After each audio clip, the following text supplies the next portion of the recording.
Hey, Scrappers, Tom here from iScrap, and today we're going to talk about electronic scrap. In specific, we're going to talk about different types of memory.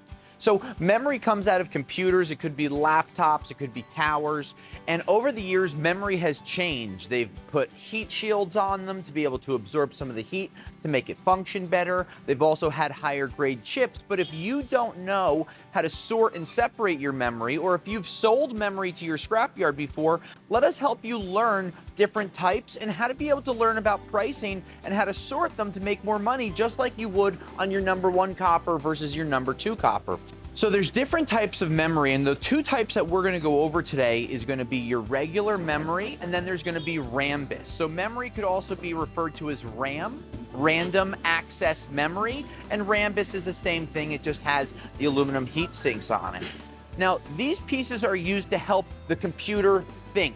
So memory over the years has gone from 1 gig to 2 gigs to 8 gigs to 16 gigs, and as technology has progressed, the memory has become smarter, and they've been able to do little things to make it worth more money, but sometimes it could be worth less money, and that's going to be one of the things that we show you.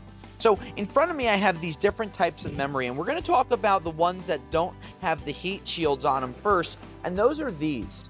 Now, we separated these into colors just to show you a couple of differences. Now, memory has these chips on them, and these chips are what makes it very expensive on top of having the gold on there.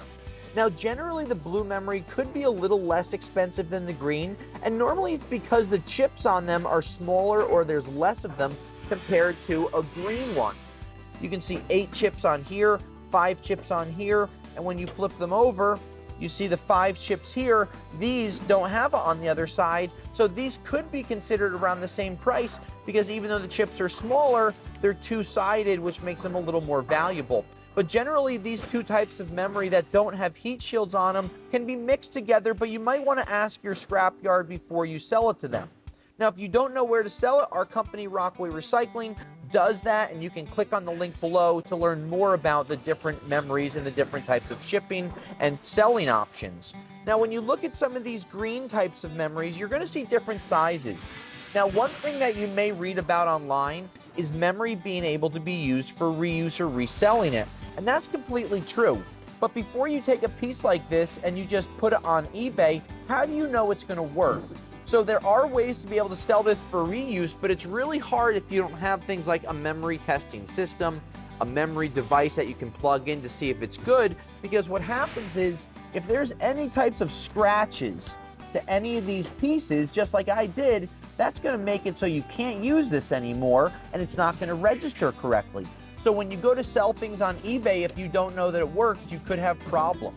Now in front of me here, I have these different Rambus boards. If you look at all of them, they're all unique because they have these heat shields on them. Now each heat shield is a different color because that's generally who makes it, and that's kind of the stamp that they put on it, their logo and how they do things. But I'm just going to point this one out for a second. You want to make sure that when you're separating your memory, because this is green on green, you have a green heat shield connected to a green piece of memory. You don't want to get these confused because if they look like these do, you don't want to put them in the same pile because this is heavier because of the heat sinks that are on them. And when you go to sell the Rambus, you can sell it per pound and the aluminum helps add to the weight. So again, just something different. But one of the things that you look for is all of these pieces of aluminum, they have weight. These are pieces of stainless. But what can you see? A lot more chips than you did in the regular green memory. So these Rambus pieces are thinking faster. These could get warmer inside of the computers, and they use these pieces of aluminum to absorb heat because when computers are working, they generate heat. That's why there's fans on them. So you might be looking at more work than it's actually worth. But if you don't know how to sort and separate these, you can click on the link below, learn more about the different types of memories. I'm just going to kind of put them all grouped here to give you a good idea overall. But we do want to show you how to make more money with this stuff, and that's what we're doing today. So any other questions about electronic scrap, comment below or contact us today.